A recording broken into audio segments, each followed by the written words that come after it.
દાખલા number 37 6 centimetre ત્રિજ્યાવાળું વર્તુળ દોરો. તેના કેન્દ્રથી 10 સેન્ટીમીટર દૂર આવેલા બિંદુમાંથી વર્તુળના સ્પર્શકની જોડીની રચના કરો અને તેમની લંબાઈ માપો. રચનાના મુદ્દા લખો. ધ્યાન આપો ભાઈ. પક્ષ શું આવશે? પક્ષમાં તો કે વર્તુળ ઓ કેન્દ્ર આપણે ધારી લઈશું 6 સેન્ટીમીટર ત્રિજ્યા આપેલ છે. કેન્દ્રથી 10 સેન્ટીમીટર દૂર એટલે OP બરાબર 10 સેન્ટીમીટર છે. કૃત્ય શું કરવાનું છે કે બહારના બિંદુ P માંથી એટલે P માંથી વર્તુળ ઓ કેન્દ્ર 6 સેન્ટીમીટર ત્રિજ્યાને સ્પર્શક કરે છે. જેવું દોરવાનું એવું લખવાનું. તો પહેલો મુદ્દો છે કે વર્તુળ O ને કેન્દ્ર લઈ 6 સેન્ટીમીટર ત્રિજ્યાનું વર્તુળ રચો તથા OP બરાબર 10 સેન્ટીમીટર થાય તેવું બિંદુ P લો. ચલો અહીંયા ધ્યાન આપો.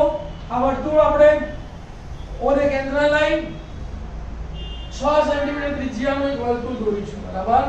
આ વર્તુળનું કેન્દ્ર છે. હવે બહારનું બિંદુ 10 સેન્ટીમીટર થાય તેવું બિંદુ લઈશું. P બિંદુ લઈશું 10 સેન્ટીમીટર. આ બિંદુ આવ્યું આપણું P. જોડી દેવાનું અને નામ આપવાનું O અને P. પહેલા ગયો. શું કર્યું ભાઈ? 6 સેન્ટીમીટર ત્રિજ્યાનું વર્તુળ દોર્યું. વર્તુળના કેન્દ્રથી 10 સેન્ટીમીટર દૂર. કેટલા સેન્ટીમીટર દૂર? 10 સેન્ટીમીટર દૂર એક બિંદુ P લીધું અને OP જોડી દીધું. જ્યારે બી સ્પર્શકની રચના આવે ત્યારે વર્તુળના કેન્દ્ર અને આપેલા બિંદુ વડે જે રેખાખંડ બનતો હોય એનો લંબ દ્વિભાજક રચી એનું મધ્ય બિંદુ શોધવું પડે. તો શું લખીશું? બોલો. બીજો મુદ્દો, રેખાખંડ OP નો લંબ દ્વિભાજક રચી તેનું મધ્ય બિંદુ M મેળવો. લંબ દ્વિભાજક એટલે કેવી રીતે રચવાનું? બોલો. યાદ છે? હા. અડધા કરતા વધારે ત્રિજ્યા લેવાની. બરાબર? અડધા કરતા આપણે વધારે ત્રિજ્યા લીધી. એક ચાપ O પરથી ઉપર નીચે મારવાનો.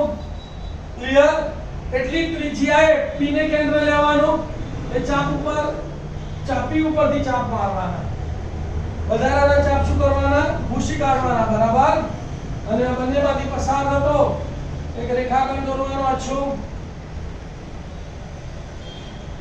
અને એને નામ આપવાની જરૂર નથી. અહીંયા જે બિંદુ આવશે તે M બિંદુ આવશે. રાઈટ? ત્રીજો મુદ્દો, હવે M ને કેન્દ્ર લો.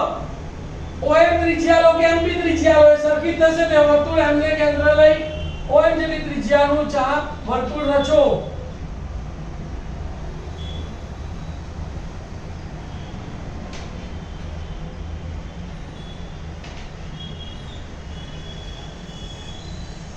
બરાબર?